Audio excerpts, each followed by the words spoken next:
Injil Luke, pasal 13. Waktu Yesus mengajarkan hal-hal itu, beberapa orang yang hadir memberitahukan kepada Yesus tentang orang-orang provinsi Galilea yang dibunuh Pilatus. Mereka dibunuh ketika sedang mempersembahkan hewan kurban kepada Allah. Lalu darah mereka sendiri tercampur dengan darah hewan-hewan kurban itu. Mendengar berita itu, Yesus berkata kepada mereka, "Lalu karena orang-orang Galilea itu mati mengenaskan, apakah kalian pikir dosa mereka lebih banyak daripada dosa semua orang Galilea yang lain? Tidak, aku sungguh-sungguh menegaskan kepada kamu semua, kalau kamu tidak bertobat, kamu bukan saja kena bencana seperti mereka, tetapi juga masuk neraka." Atau contoh lain, ketika menara penjagaan Siloam roboh dan 18 orang mati tertimpa, kalian mungkin berpikir dosa mereka lebih banyak daripada dosa semua orang lain di Yerusalem.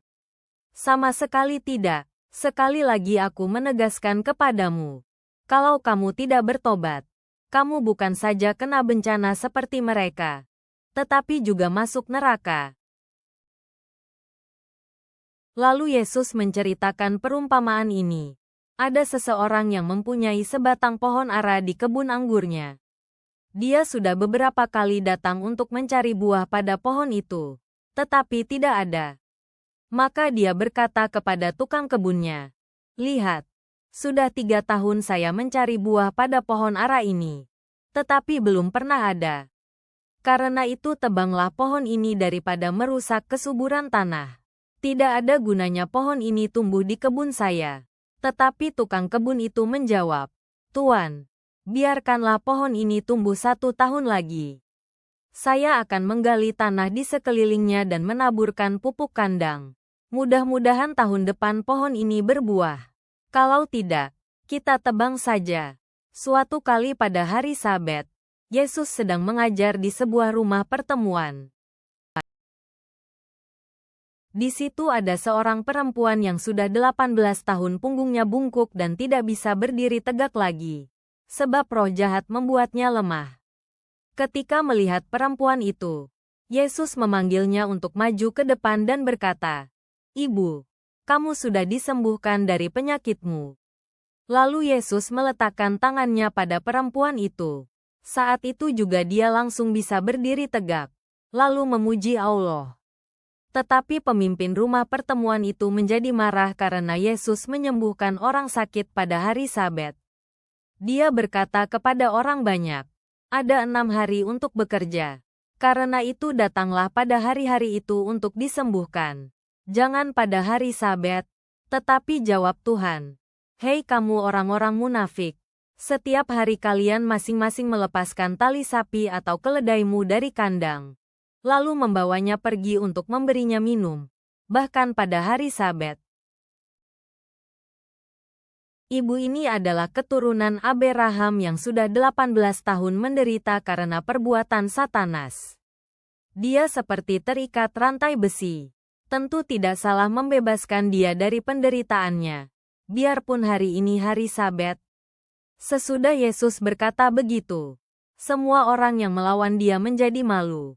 Sedangkan semua orang lain bersukacita karena hal-hal ajaib yang dilakukannya. Yesus berkata, "Supaya lebih jelas, aku memberikan 2 gambaran tentang kerajaan Allah. Yang pertama, kerajaan Allah seperti biji sawi yang diambil seseorang dan ditanam di kebunnya. Biji itu pun tumbuh sampai menjadi pohon yang besar, sehingga burung-burung bisa membuat sarang pada cabang-cabangnya. Yang kedua, kerajaan Allah bisa digambarkan seperti ragi yang dicampurkan oleh seorang perempuan ke dalam tepung yang sangat banyak. Biarpun raginya sedikit dan tepungnya banyak, tetapi semuanya mengembang dan bisa dipanggang menjadi roti." Yesus melanjutkan perjalanannya menuju Yerusalem melewati berbagai kota dan desa. Di setiap tempat yang dilewatinya itu dia menyampaikan ajarannya. Lalu seseorang bertanya kepadanya, "Tuhan, apakah hanya sedikit orang yang akan diselamatkan?" Kata Yesus kepada semua orang yang ada di situ, Berusahalah terus supaya kamu masing-masing berhasil melewati pintu surga yang sempit. Aku menegaskan bahwa banyak orang ingin masuk ke surga, tetapi tidak mampu melakukannya. Suatu hari nanti, aku sebagai pemilik rumah akan menutup pintu rumahku itu. Kamu semua yang masih berdiri di luar akan mengetuk-ngetuk pintu itu sambil berkata, "Tuhan, penguasaku, tolong bukakan pintu bagiku." Tetapi aku akan menjawab, "Aku tidak pernah menganggap bahwa aku benar-benar menjadi Tuhan dan penguasamu." Lalu kamu akan berkata, "Tetapi saya sudah makan dan minum bersama Tuhan.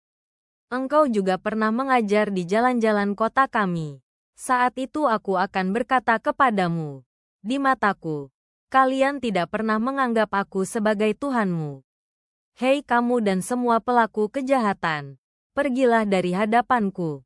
Di luar sana, kamu akan menangis dan sangat menderita ketika kamu melihat Abraham, Ishak, dan Yakub, serta semua nabi menikmati hidup yang kekal di dalam kerajaan Allah. Sedangkan kamu sendiri dilarang masuk." Juga banyak orang yang bukan Yahudi akan datang dari seluruh penjuru bumi dan ikut berpesta dalam kerajaan Allah.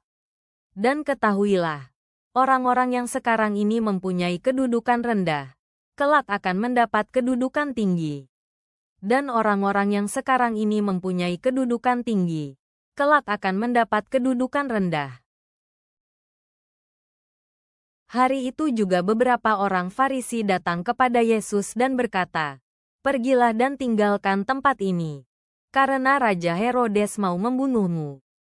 Tetapi jawab Yesus kepada mereka, "Pergilah dan beritahukan kepada anjing licik itu, hari ini dan besok aku akan menjalankan tugasku untuk mengusir setan-setan dan menyembuhkan orang-orang sakit. Lalu pada hari ketiga tugasku akan selesai. Tetapi hari ini, besok, dan lusa aku akan terus menjalankan tugasku ini sampai aku tiba di Yerusalem. Sebab tidak mungkin aku dibunuh di kota lain. Karena nabi-nabi selalu dibunuh di Yerusalem. Oh penduduk Yerusalem, kalianlah yang selalu membunuh para nabi dan utusan-utusan Allah yang datang dan bernubuat atas nama Bapakku. Ada yang kalian bunuh dengan pedang, dan ada yang kalian lempari dengan batu sampai mati. Sudah sering aku mengulurkan kedua tanganku untuk memeluk dan melindungi kalian, seperti induk ayam mengumpulkan dan melindungi anak-anaknya di bawah sayapnya. Tetapi kalian selalu menolak.